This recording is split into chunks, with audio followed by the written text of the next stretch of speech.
Hello दोस्तों, welcome to शिक्षा corner.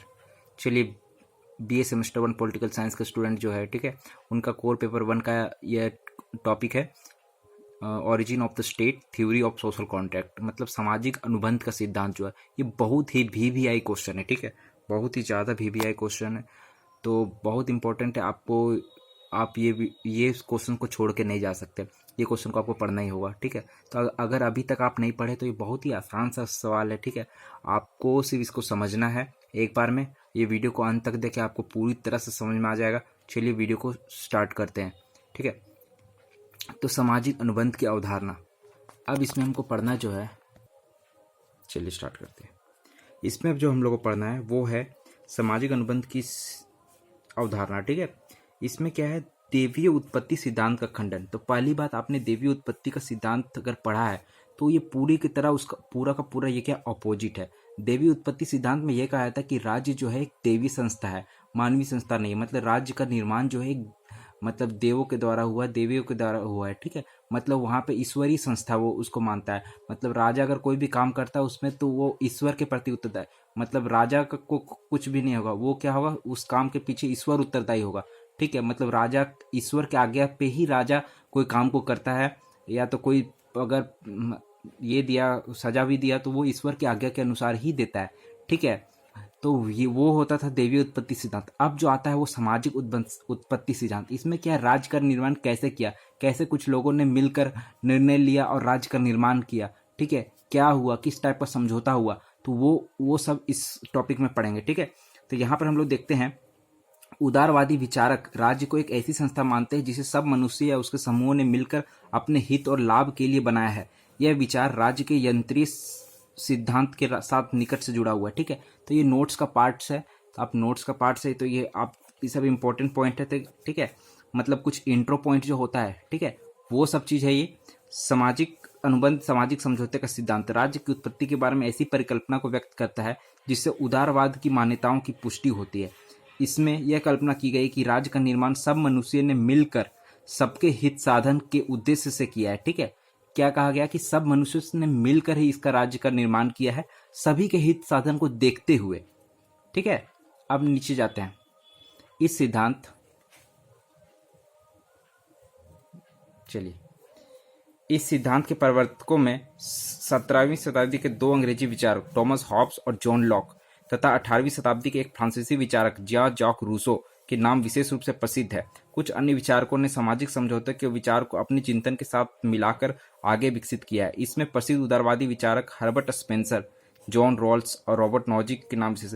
मतलब कुल मिला के सामाजिक अनुबंध सिद्धांत के जो प्रमुख विचारक है, जिन्होंने अपने अपने विचार को प्रकट किया है, वो उन सबका नाम यहाँ पे है। ठीक है, तो विचारकों का नाम है यहाँ पे। हाँ, तो दोस्तों यहाँ पर मैंने कुछ विचारकों के नाम बताए। अब यहाँ पे देखना है कि हम लोग को यहाँ पे देखना है कि प्राकृतिक दशा, मतलब रूसो ने जो बताया है, या तो हॉब्स, लॉक, रूसो, ये तीनों के विचार बहुत इंपॉर्टेंट है इस पॉइंट के लिए, सामाजिक समझौता सिद्धांत के लिए। ठीक है, तो तीनों का पॉइंट में क्या बोलना है कि पहले एक प्राकृतिक दशा की कल्पना की उन्होंने। एक प्राकृतिक दशा मतलब एक नेचुरल स्टेट की कल्पना की थी। ठीक है, और उस प्राकृतिक दशा में मनुष्य का जीवन कैसा था, किस प्रकार का था, राज्य कैसा था, स्थापना में क्या क्या परिवर्तन हुए, इस विषय में तीनों विचारकों ने अपने अपने विचार दिए। ठीक है, तो उसमें क्या है, हमें देखना है हॉब्स के विचार। तो हॉब्स के क्या विचार थे, हॉब्स, लॉक और रूसो, तीनों के विचार को देखना है। तो यहाँ देखना है हॉब्स के विचार में सामाजिक अनुबंध के बारे में हॉब्स के विचार, उसकी प्रसिद्ध कृति लेवियाथन। तो यहाँ पर हॉब्स की कृति लेवियाथन, ये इंपॉर्टेंट है, ये सब आप याद रखिएगा कि बुक का नाम याद रखिएगा कि उसकी किसकी कृति क्या है। ठीक है, तो हॉब्स ने प्राकृतिक दशा का अंधकारमय चित्र प्रस्तुत किया है। प्राकृतिक दशा में मनुष्य पर राज्य का अंकुश नहीं होता, अतः वह अपने मूल स्वभाव के अनुसार व्यवहार करता है। हॉब्स के अनुसार, तो ये सबसे इंपॉर्टेंट है, ये जो पॉइंट है ना, हॉब्स के अनुसार मनुष्य स्वभाव से स्वार्थी और निर्मम है, अतः प्राकृतिक दशा में लड़ाई झगड़े और छीना झपटी का बोलबाला रहता है। इस समय मनुष्य की जीवन एकाकी, दीनहीन, घृणित, पाश्विक और क्षंग भंगुर होता है। ठीक है, तो हॉब्स के अनुसार जो मनुष्य जो है वो पूरा तक पूरा क्या बोल सकते हैं, झगड़ालू किस्म का आदमी है। हर मनुष्य दूसरे का शत्रु होता है। अपने सुख के लिए वह दूसरों के पराधीन बनाने में संकोच नहीं करता, परंतु सबकी शारीरिक और मानसिक शक्तियां जो होती है कुल मिलाकर करीब करीब बराबर होती है। ठीक है, तो इस तरह का हॉब्स का ये विचार था। तो अब नोट्स यहाँ पर देख लीजिए, नोट्स को आप कॉपी कर लीजिए। आप आते हॉब्स के अनुसार प्राकृतिक कानून क्या था, उस समय जो नियम था वो क्या था। तो आत्मरक्षा का नियम वास्तव में जैसे ही हर मनुष्य का ध्येय शांति स्थापित करना है, मनुष्य मिलजुल कर अपनी प्राकृतिक स्वतंत्रता का त्याग करने को तैयार रहते हैं।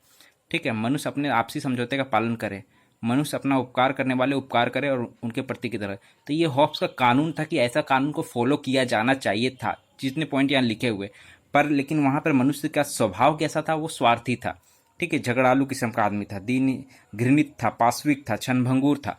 तो ये सब चीज़ था। अब हॉब्स के अनुसार उद्देश्य क्या था सामाजिक समझौता का? यह नियम मनुष्य को राज्य स्थापित करने की प्रेरणा देते हैं। मतलब जो प्राकृतिक कानून जो है, वो नियम जो है, वो राज्य को स्थापित करने की प्रेरणा देते हैं।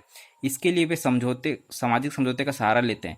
इस समझौते के द्वारा वे प्रभु सत्ताधारी मतलब सॉवरिन की स्थापना करते हैं। मतलब एक शक्ति की स्थापना करते, एक राज्य जो बोलते हैं, एक संस्था जो राज्य को चला सके, उसकी स्थापना करते हैं, ताकि वह अत्याचारियों को आतंकित कर सके और निर्बल लोगों की सुरक्षा प्रदान कर सके। ठीक है, अब आते हैं हम लोग प्रकृति की ओर। इस समझौते के अंतर्गत माने प्रत्येक मनुष्य दूसरे को यह वचन देता है, ये सबसे इंपॉर्टेंट पॉइंट है, ये प्रकृति, ये लिखना जरूरी है, कि यह वचन देता है कि मैं स्वयं अपना शासक होने के अधिकार को छोड़कर इस मनुष्य या इस सभा को शासन का अधिकार सौंपता हूँ। शर्त यह है कि तुम भी अपना यह अधिकार छोड़ दो और इसके कार्यों को वैसे ही मान्यता प्रदान करो। तो ये हॉब्स का के अनुसार जो सामाजिक समझौता है वो इस प्रकार हुआ। तो ये प्राकृतिक कानून कैसा था, प्राकृतिक दशा कैसी थी। ठीक है, तो ये इंपॉर्टेंट लिखना, वो बहुत इंपॉर्टेंट। अब हॉब्स के अनुसार प्रभु सत्ता का क्या स्वरूप था, ठीक है, तो वो आप यहाँ से नोट कर लीजिए। अब हम लोग बढ़ते हैं लॉक के विचार, जॉन लॉक के विचार। तो सामाजिक अनुबंध के बारे में लॉक के विचार, उसकी प्रसिद्ध कृति two treatises of civil government, शासन पर 2 निबंध, ठीक है, इस पे है लॉक का विचार। अब इसमें प्राकृतिक दशा में लॉक का कैसा था? तो प्राकृतिक दशा में लॉक जो था, वहाँ पे जो लोग थे वो शांति, सद्भावना, परस्पर सहायता और रक्षा की दशा बताया। मतलब बहुत सभ्य लोग थे। प्राकृतिक अधिकार कैसा था? जिनमें जीवन, स्वतंत्रता और संपत्ति का अधिकार प्रमुख है। ठीक है, अब आते हैं हम लोग प्रकृति के बारे में। सामाजिक समझौते के अंतर्गत मनुष्य एक दूसरे को वचन देते हैं कि नियम का उल्लंघन होने पर वे स्वयं अपने आप को न्यायाधीश नहीं होंगे, बल्कि इस प्राकृतिक अधिकार को वे संपूर्ण समुदाय के प्रति सौंप देते हैं, जो उनके मुख्य प्राकृतिक अधिकार की रक्षा के लिए उत्तरदायी होता है। ठीक है, स्वरूप क्या है? इस तरह लोक ने सीमित प्रभुसत्ता का समर्थन किया है। अब आते हैं रूसो के विचार। रूसो ने अपनी दूसरी महत्वपूर्ण कृति सोशल कॉन्ट्रैक्ट, ठीक है, इसमें कुछ बोला है। तो वो क्या है? शुरू में उसने लिखा है कि मनुष्य स्वतंत्र पैदा होता है, परंतु वह सब जगह बेड़ियों में जकड़ा है। इस कथन से ऐसा प्रतीत होता है कि मनुष्य नागरिक समाज में अपनी प्राकृतिक स्वतंत्रता से वंचित हो जाता है और इसलिए वह पराधीन हो जाता है। परंतु आगे चलकर रूसो ने नागरिक समाज के बंधनों को नैतिक दृष्टि से उचित ठहराने का प्रयास किया है। ठीक है, अब वो कैसे? तो चलिए देख, रूसो के अनुसार उद्देश्य क्या है वो यहाँ पे देख लीजिए। ठीक है, दिख रहा होगा आपको स्वरूप। तो मनुष्य आपस में समझौता करके ही सत्ता या प्रभुसत्ता की स्थापना कर सकता है, ये स्वरूप है।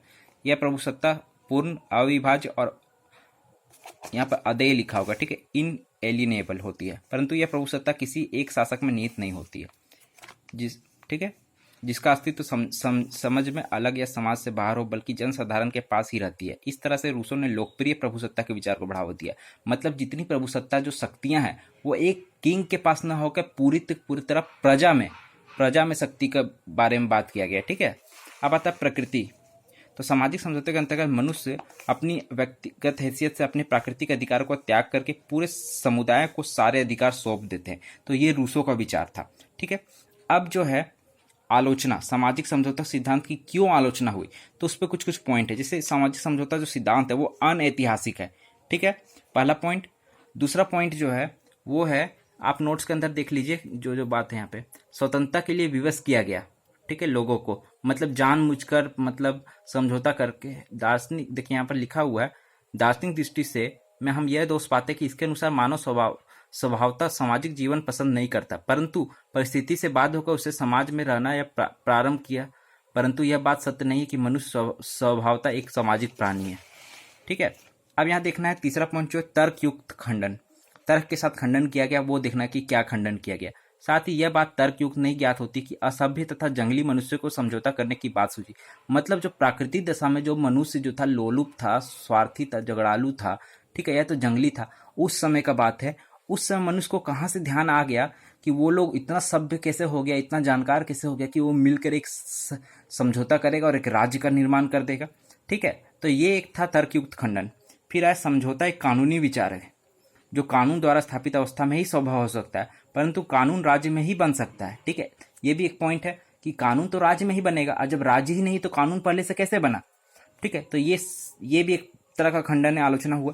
फिर आता हॉब्स, लॉक और रूसो के मत भी भिन्न भिन्न है, और ये तीनों का विचार भी क्या है, सामाजिक समझौता को लेकर अलग अलग है। अब आता है बेंथम का विचार। बेंथम बोलता है कि मेरे लिए आज्ञा पालन जरूरी है, इसलिए नहीं कि पितामह ने मतलब ने तृतीय जॉर्ज के पितामह से कोई समझौता किया था, वरन इसलिए कि विद्रोह से लोग की अपेक्षा हानि अधिक होती है। मतलब बेंथम यह कहना चाह रहा है कि मेरे पिताजी ने कोई समझौता किया, उसके अनुसार हमको स्वतंत्रता नहीं चाहिए। ठीक है, हमको जो स्वतंत्रता चाहिए वो मेरी जरूरत होनी चाहिए। ठीक है, कोई समझौता के अनुसार नहीं होना चाहिए। बस ये बात कहा गया है बेंथम के द्वारा। तो दोस्तों यहाँ पे राज्य की उत्पत्ति का सामाजिक अनुबंध सिद्धांत खत्म होता है। ठीक है, तो आप लोग वीडियो को देख लिए होंगे तो वीडियो को जरूर लाइक कर दें। ठीक है, चैनल को सब्सक्राइब जरूर कर दें। ठीक है, तो धन्यवाद दोस्तों, आप लोग अपना सपोर्ट बनाए रखें।